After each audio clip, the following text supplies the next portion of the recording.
চশমা নিয়েও সব ঝাপসা হয়ে যাচ্ছে। নিতাই গৌর হরি বল। আপনারা আশীর্বাদ করুন যেন এই ভাগবত পাঠ, এই আসনেরই একটা গুণ। যখন অন্য আসনে দাঁড়িয়ে থাকি তখন এই চোখে এইভাবে বাষ্পাকুল ভাব আসে না, তখন এই রকমের ভাব আসে না। কিন্তু এখন যেন চোখের মাঝখানেই সব ঝাপসা দেখছি। চশমা নিয়েও চোখের মাঝখানে লেখা আসছে না। আমার ধৃষ্টতা মার্জনা করবেন। আর বিশেষ করে এই সংস্কৃত শ্লোকগুলি, যেগুলি সেই ব্রজবুলির মাঝখানে শ্রীল সুখদেব গোস্বামী পরীক্ষিতকে শুনিয়েছিলেন, ওই একটা মাত্র গোপীগীতের 24টা শ্লোকের একটা শ্লোক আপনাদের কাছে বর্ণনা করলাম। গোপীদের আর্তনাদ শুনে ভগবান কি আর থাকতে পারে গো? ভগবান তিনি যেন নিজে চলে এসেছেন সকলের সাথে একত্রে, যেন সে জায়গায় মিলন হচ্ছে। কেননা ভক্ত যদি আকুল হয়ে ডাকে, ভগবান কি আর থাকতে পারে গো? ভগবান যেন তার সমস্ত কাজটুকুও করে দেন, সমস্ত কিছু কাজ।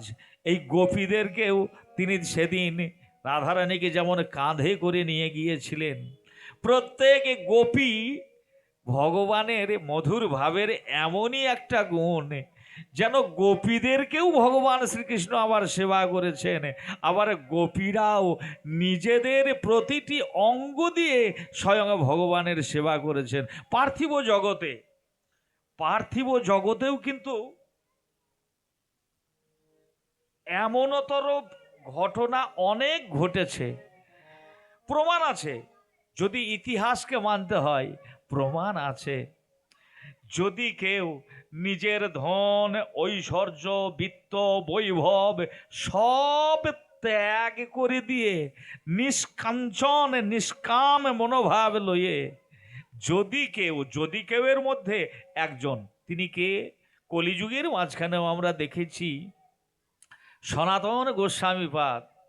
তিনি বৃন্দাবনের মাঝখানে আছেন, আর বৃন্দাবনের মাঝখানে যে জায়গাটাতে তিনি থাকতেন সে জায়গাটার নাম হচ্ছে টের কদম। যারা বৃন্দাবন গিয়েছেন, বৃন্দাবন পরিক্রমা করেছেন, তারা জানেন এই টের কদম জায়গাটা সনাতন গোস্বামীপাদ এবং রূপ গোস্বামীপাদ তাদের সেখানে ভজন কুটির ছিল। আর সেই ভজন কুটির কেমন করে হলো না, সনাতন গোস্বামীপাদ তিনি স্বয়ং গোবিন্দের আরাধনা করছেন, রাধারানীর আরাধনা করছেন। দীর্ঘদিন তিনি তো জমিদারের ছেলে, হুসেন শাহের রাজ কর্মচারী ছিলেন। দীর্ঘদিন ধরে হা রাধে মহাভাব স্বরূপিণী, তোমার কি কৃপা হবে না, এই বলে তিনি যেন ক্রন্দন করছেন বারবার। রাধারানীর হয়তো দেখা পাচ্ছেন না, গোবিন্দেরও কৃপা লাভ করছেন না, তিনি জীবনকে উৎসর্গই করে দিয়ে গেছেন। তিনি একদিন মনে মনে ভাবছেন, আমি তো স্বয়ং রাধারানী আর রাধা মাধবের সেবা দিচ্ছি, কিন্তু সকালবেলায় উঠে গোবিন্দের নাম কীর্তন করতে করতেই তার মনে হয়েছে, আজ যদি একটু সরু চাল, আজ যদি একটু কিশমিশ, নারকোল, একটু গাওয়া ঘি, একটু দুধ দিয়ে যদি একটু ক্ষীর করে আমার গোবিন্দকে নিবেদন করতে পারতাম। মনে মনে ভাবছেন। সকালে উঠে তিনি গোবিন্দের শয়ন ত্যাগ করিয়ে তিনি একথা মনে মনে ভাবছেন।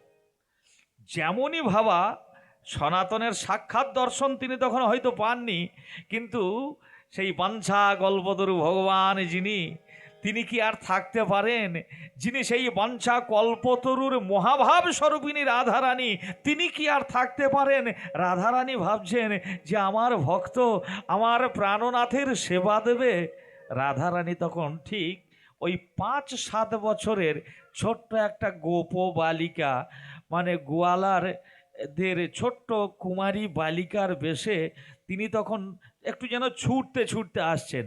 একটা বেশ মোটাসোটা একটা জায়গা, আর সেই জায়গার মাঝখানে কিছু বস্তু নিয়ে ছুটে আসছেন। ও গোস্বামীপাদ, আপনি কি ব্যাপার? আপনি গতকাল তো কই মাধুকরী করতে যান নাই, তাই আমার মা পাঠিয়ে দিল যারে গোস্বামীজিকে এই বস্তুগুলি দিয়াই। গোস্বামী আজ রাধা মাধবের হয়তো ভোগ দেবে, ওনার শরীর অসুস্থ, তাই বোধহয় উনি কাল আসতে পারেননি। পাত্রের মাঝখানে দেখছেন এ কি অতি সুগন্ধি চাল, কিশমিশ, নারকোল একদম কুড়িয়ে বেশ সুন্দর করে পাঠিয়ে দিয়েছে। গোস্বামীপাদ ভাবছেন আমি তো এই মুহূর্তে মনে মনে ভাবলাম এটা কি করে হয়, এটা কেমন করে হয়। এমন সময়ে যিনি সেই রাধারানী এসেছেন গোপ বালিকা হয়ে, রাধারানীর হোঁচট লেগে গিয়ে পা দিয়ে যেন রক্ত পড়ছে। আপনারা বলবেন রাধারানী তো চিন্ময় দেহ, সেই চিন্ময় দেহের মাঝখানে কি আর এইভাবে রক্ত ঝরে? না, ভক্তকে দেখানোর জন্য ওই লাল রংটা যেন চোখে আসে, তাই তার পাটা যেন একটু ছেড়ে গিয়েছে, বুড়ো আঙুল বৃদ্ধ অঙ্গুষ্ঠটা যেন ফেটে গিয়েছে। আর সনাতন গোস্বামীপাদ তিনি তখন বলছেন, হ্যাঁ রে মেয়ে, ও কন্যা, তুমি কোথায় থেকে এলে আর এইভাবে তোমার পায়ে রক্ত ঝরছে? মেয়েটা বলছে, দেখুন আমার মা বললো, আমি তো খেলা করতে যাচ্ছিলাম, আমার মা বললো তাড়াতাড়ি করে আস্তে আস্তে এই বৃন্দাবনের মাঝে পাথরে ধাক্কা লেগে আমার বুড়ো আঙুলটা যেন একটু ফেটে গিয়েছে।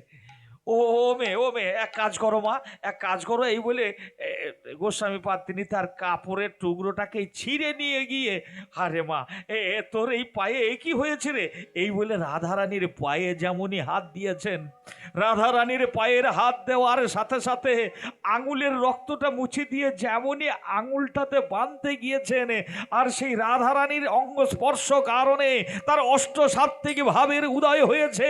জয় জয় রাধা মাধব কি।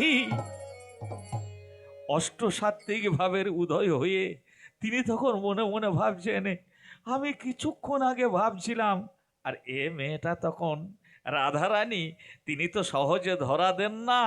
তিনি দেখছেন এই আঙুলটা বাঁধতে গিয়ে যদি আমায় বলে তোমার পাটা একটু তোলো, তাহলে আমার পায়ের নিচে চরণে চিহ্নগুলি, আমার চরণের চিহ্নগুলি যদি গোস্বামীপাদ দর্শন করে নেয়, আমার এই চরণ তলে কেউ তো দেখতে পায় না।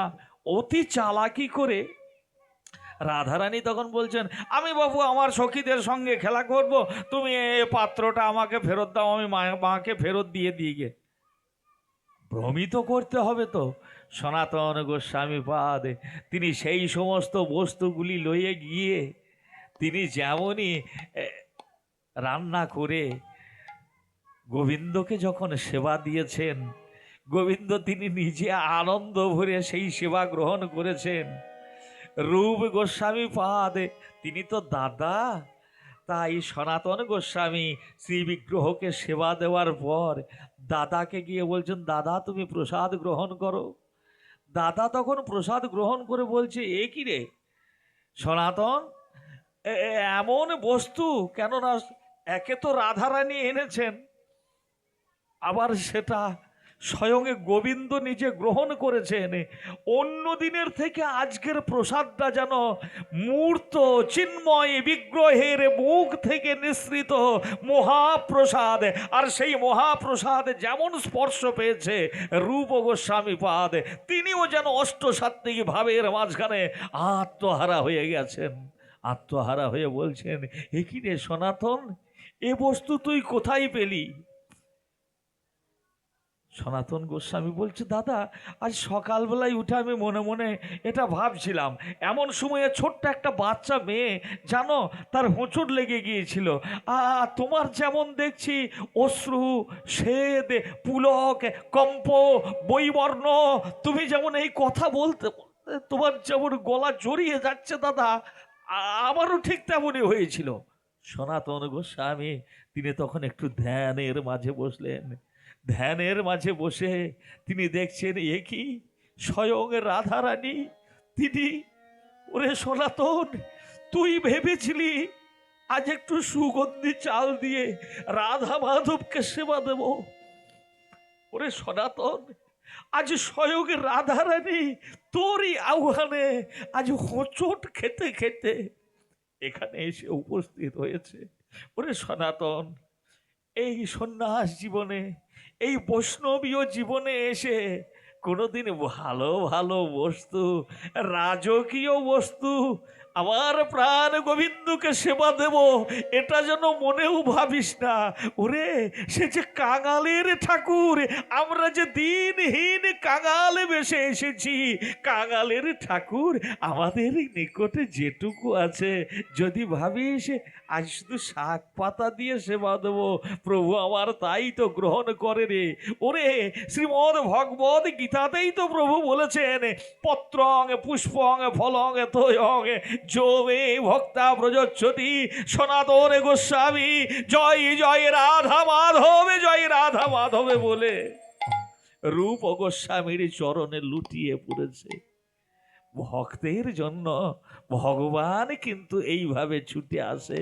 জানি না আমরা এই কতিপয় মানুষজন, আমরা কয়েকজন হাতে গোনা মানুষ, আজ ব্যথাতুর হৃদয়, আমাদের মাঝখান থেকে একজন চলে গিয়েছেন, তা সত্ত্বেও কয়েকজন মানুষ আজ এই মহারাসের দিনে রাধা গোবিন্দের চরণ প্রান্তে নীরবে নিভৃতে একান্তে, প্রত্যেকেই একান্ত, প্রত্যেকেই তো একান্ত, আমরা তো একাই আসি একাই যাই। কস্য পিতা কস্য মাতা কস্য ভগ্নী সহদরা কা প্রাণে ন সংশয় কা কস্য পরিবেদনা। আমাদের কেই বা পিতা, কেই বা মাতা, কেই বা ভগ্নী, কেই বা ভ্রাতা, চোখ মুদিত হয়ে গেলেই তো সব অন্ধকার। একমাত্র হৃদয়ের মাঝে, দেহের মাঝে সেই জীবাত্মা আছে। এই জীবাত্মাকে যদি পরমাত্মার সাথে বিলীন করাতে পারি, তবেই তো রাসের দিনে কৃষ্ণ কথা শোনা সার্থক হবে। নিতাই গৌরে প্রেমানন্দে হরি হরি ধ্বনি, হরি বল হরি বল। মাননীয় ভক্ত মণ্ডলী, যেন আজ আমরা যে কয়েকজন উপস্থিত হয়েছি, এই অধম, এই অজ্ঞ মহারাসের কথা কি বর্ণনা করবে, রাসের কথা কি বর্ণনা করবে। হৃদয় রাস মন্দিরে একবার তুমি এসো প্রাণের রাস বিহারী, যেন নয়ন মুদিত করে বলতে পারি, তুমি যুগলেতে দাঁড়াও হরি, আমরা হেরব ওই রূপ নয়ন ভরি। ওগো দয়াময়, তুমি গোপী লয়ে জুথে জুথে একবার মত্ত হও তুমি নৃত্য গীতে, তোমার সেই অপরূপ সঙ্গীত সুধা শ্রবণেতে আমরা সবাই মানব জীবন এবার ধন্য করি। এই হৃদয় রাস মন্দিরে এসো প্রাণের বংশীধারী, তুমি তুমি তো প্রভু, তুমি অচ্যুতম, তুমি কেশবম, তুমি সেই কৃষ্ণ দামোদরম। আমরা যেন সবাই বলতে পারি, অচ্যুতম কেশবম কৃষ্ণ দামোদরম রাম নারায়ণম জানকী বল্লভম। অচ্যুতং কেশব কৃষ্ণ দামোদর রাম নারায়ণ জানকী বল্লভ। অচ্যুতম কেশবম কৃষ্ণ দামোদরম রাম নারায়ণম জানকী বল্লভম। অচ্যুতং কেশব কৃষ্ণ দামোদর রাম নারায়ণ जानकी वल्लभ।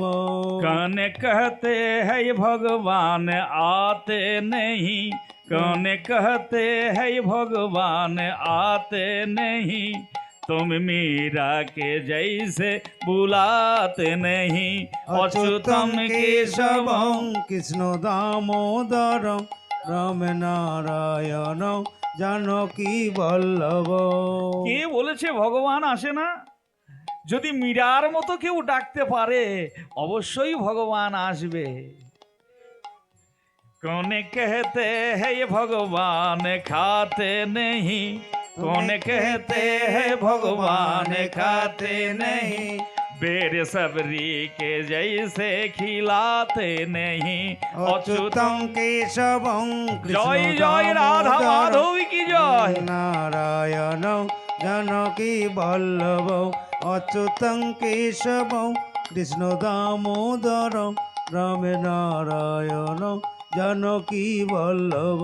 এই কলিযুগের মাঝখানেও প্রমাণ হয় গো, ভগবানকে খাইয়েছে, ভগবানকে প্রেম নিবেদন করেছে। এই কলিযুগেও প্রমাণ আছে, ভগবানকেও শুইয়েছে অর্থাৎ শয়ন দিয়েছে।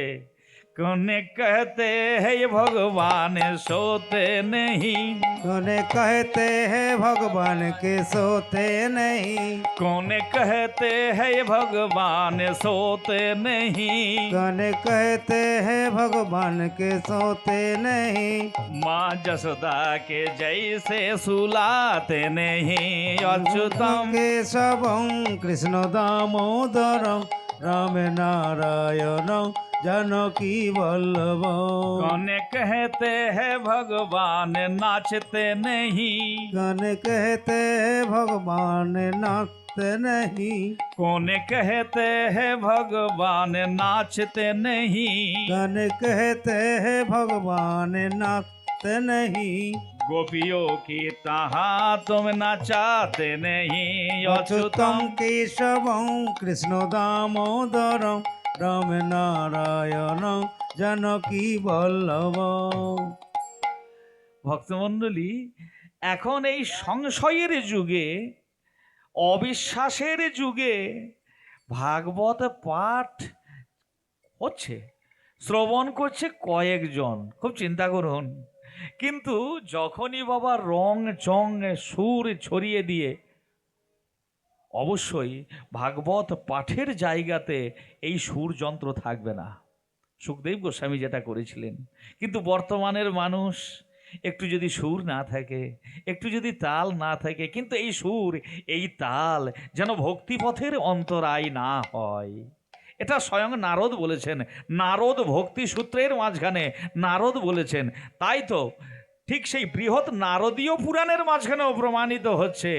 ভগবান নারদকে বলছে, নারদ, যেখানে আমার ভক্তরা নাম কীর্তন করে ঠিক সেই জায়গাতেই আমি থাকি। নাহং তিষ্ঠামি বৈকুণ্ঠে যোগিনাং হৃদয়ে নচ মদ ভক্তা যত্র গায়ন্তি তত্র তিষ্ঠামি হে নারদ। আমি শুধুমাত্র বৈকুণ্ঠে থাকি না গো, আমি শুধুমাত্র যোগী মুনি ঋষিদের হৃদয়ে থাকি না। আমার ভক্তরা যেখানে নিরলসভাবে আমার নাম কীর্তন করে আমি তথায় অবস্থান করি। তাহলে যেখানে গোবিন্দের নাম কীর্তন হয়, শুধু পাঠ নয়, কথা নয়, যেখানে একটু সুর মিশ্রিত, তবে সেই সুর যেন চটুল সুর না হয়, যে সুরের মাধ্যমে গোবিন্দের, অর্থাৎ গোবিন্দ হচ্ছেন পরম ব্রহ্ম, তিনি তখন নির্গুণ, আর যখন তিনি সগুণ হচ্ছেন তখনই তিনি হচ্ছেন লীলাময়, লীলা পুরুষোত্তম। সেই সগুণ বিগ্রহ, অর্থাৎ যার যেভাবে ভক্তি আসে সে সেইভাবে করে সাধন। পরম পিতার কৃপা হলে অবশ্যই কেটে যাবে মায়ার বাঁধন। যার যেভাবে ভক্তি আসে, কেউ শান্তভাবে, কেউ দাস্যভাবে, কেউ আবার সখ্যভাবে, কেউ বাৎসল্যভাবে, আবার জগতের মাঝখানে মধুর ভাব অবলম্বন করেছে কে? ওই যে কথাটা বললাম, কোন कहते हैं ভগবান আতে নেহি, অর্থাৎ ভগবান আসে না। ভগবানকে আনিয়েছিলেন কে? খুব চিন্তা করে দেখুন। আজ এই মহারাসের দিনে তার কথা না বলে থাকতে পারছি না। এই কথাটা বলে এই অধম অজ্ঞ অভাজন আজ ভাগবত পাঠ থেকে, ভাগবত কথা থেকে বিশ্রাম নেবে। কেননা যে কথা শুকদেব তিনি বর্ণনা করেছেন, যে কথা ব্রহ্মা, যে কথা নারদ, যে কথা স্বয়ং পঞ্চানন তারাও পর্যন্ত বর্ণনা করতে সমর্থ নয়, সেই কথা কি আমার কাছে আপনাদের মতন নরোত্তম নরশ্রেষ্ঠ ভাগবতোত্তম গণের শুনে কি পিপাসা মেটে গো? ভগবান আসেন। কে বলেছে ভগবান আসে না? ওই বৃন্দা বিপিনের মাঝখানে সেদিন মাধবী নামে আগে গোপী, এই মাধবী নামের গোপী যেগুলি ভাগবত পাঠকেরা বলেন, অথচ আমি শুনি, অনেক শুনেছি, কিন্তু তারা যেন একটু পাশ কাটিয়ে চলে যান। এই মাধবী নামের গোপী, এই মাধবী গোপী কিন্তু কলিযুগের মাঝখানে যিনি এসেছিলেন একটা অপরাধের কারণে, কলিযুগে তাকে আসতে হয়েছিল, তিনি হয়েছিলেন, তিনি প্রমাণ দিয়েছিলেন যে ভগবানকে আনা যায়। তিনি হয়েছিলেন কে? না, তিনি হয়েছিলেন মেবারের রানী মীরাবাই। মীরাবাই ভগবান শ্রীকৃষ্ণের এক সখা শ্রীদাম, সুদাম, দাম, বসুদাম, যে প্রিয় নর্ম সখারা আছেন, শাস্ত্রের মাঝখানে দেখছি ওই শ্রীদাম একটু বয়সে বড় ছিলেন। তা খেলা করতে করতে শ্রীদাম একদিন কানাইকে বলছে, ভাই রে কানাই, আজ বাবু আমার খেলায় মন বসছে না। আপনারা যেন এটাকে বিতর্কিতভাবে নেবেন না, কবিয়ালের মুখ থেকে শুনছেন বলে। এটা আমি পেয়েছি উদ্ধব সন্দেশের মাঝখানে এবং ভক্তি সন্দর্ভ গ্রন্থের মাঝখানে, শ্রীমদ্ ভাগবতের মাঝখানে খুঁজে কিন্তু আমি পাইনি। গোপাল চম্পু নাটকের মাঝখানেও পেয়েছি, 3টি গ্রন্থের মাঝখানে। শ্রীরাম কানাইকে বলছে, ভাই কানাই, আজ আমার খেলতে ভালো লাগছে না। কেন রে? কানাই তো ছোট্ট। কেন রে ভাই আজ খেলতে ভালো লাগছে না?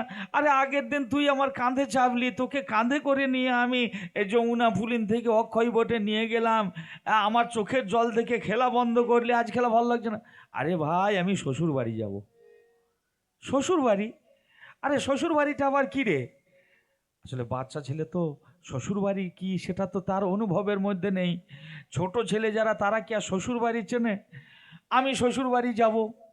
আরে তুই বড় হ, তুই বিয়ে করবি, তারপরে তো তুই শ্বশুর বাড়ি যাবি। আরে শ্বশুর বাড়ি জিনিসটা কি? আর শ্বশুর, আমি বিয়ে করেছি তুই জানিস না? আর বিয়ে করেছি বলেই তো আমি শ্বশুর বাড়ি যাব। আমি বাড়ি যাব, বাড়ি গিয়ে স্নান টান করে আমি শ্বশুর বাড়ি যাব। কানাই দেখছে আমিও শ্বশুর বাড়ি যাব। কানাই তাড়াতাড়ি গুটি গুটি পায়ে মায়ের কাছে চলে এসেছে। মায়ের কাছে এসে মা যশোদা তখন তিনি গোপালের সেবার জন্যে নবনী তৈরি করছেন। মায়ের কাঁধে হাত দিয়ে বলছে, মা, ও মা, আমি শ্বশুর বাড়ি যাব। মা যশোদা পিছন দিকে তাকিয়ে বলছে, এ কি রে গোপাল, শ্বশুর বাড়ি যাবি? তুই আগে বড় হ, তবেই তো তুই বিয়ে করবি। বিয়ে না করলে বুঝি শ্বশুর বাড়ি যাওয়া হয় না? কত সরল মন দেখুন, শিশুদেরই তো এইটাই হয়, সরল মন। বিয়ে না করলে বুঝি শ্বশুর বাড়ি যাওয়া হয় না? আরে বাবা তুই বড় হ। আমি আমি বড় কবে হব? কি করলে আমি বড় হব? দেখ, নিজের কাজ যে নিজে গুছিয়ে করতে পারে সেই বড় হয়। মা, আজ থেকে তোমাকে আমার জন্য কোনো কিছু করতে হবে না, আমি বড় হয়ে গেছি, আমি বিয়ে। তোমার বাবা আসুক, বাবাকে বলবে, তবেই তোমার বিয়ের দেওয়ার ব্যবস্থা করা যাবে। মা যশোদা কোনো রকমে কানাইকে নিরস্ত। জানো মা, শ্রীদাম কিন্তু শ্বশুর বাড়ি গিয়েছে, তার মানে শ্রীদাম বিয়ে করেছে। শ্রীদাম আমার থেকে কত এত বড়। শ্রীদাম শ্বশুর বাড়ি গিয়েছে, জানো তো, ও নাকি বউ নিয়ে আসবে।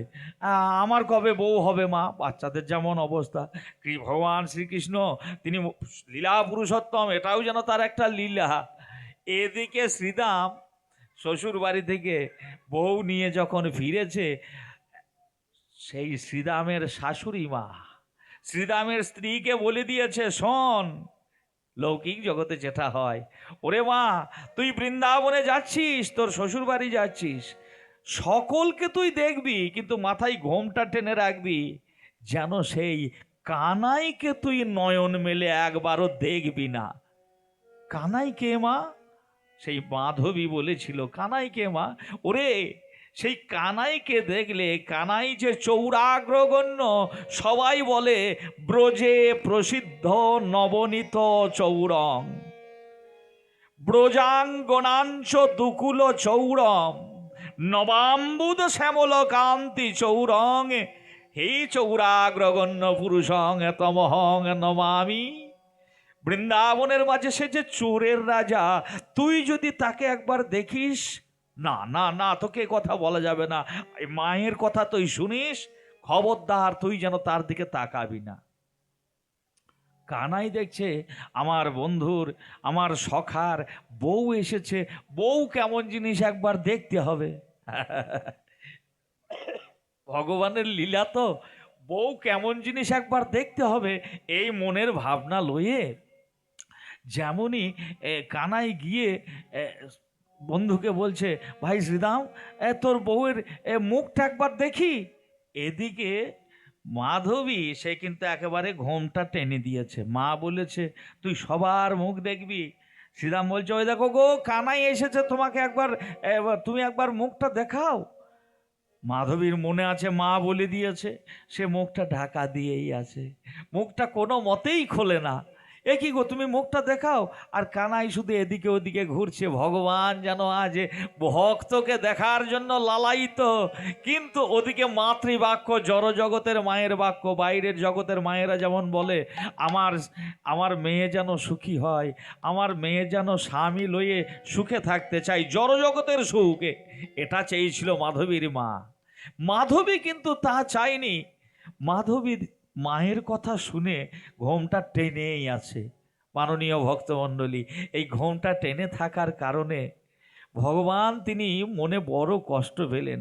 মনে বড় কষ্ট পেয়ে, ওই কষ্টটা অভিশাপ নয়, ভগবানের মনের কষ্টটা কেমনভাবে যেন মাধবীর একটা প্রারব্ধ কর্ম তৈরি হয়ে গেল। এই প্রারব্ধ কর্মের কারণে মাধবীর যেন নিয়তি লিপিবদ্ধ করে দিলেন, মাধবী তোমাকে মর্তের মাটিতে যেতে হবে। সেই মাধবী এসেছিলেন মীরাবাই রূপে।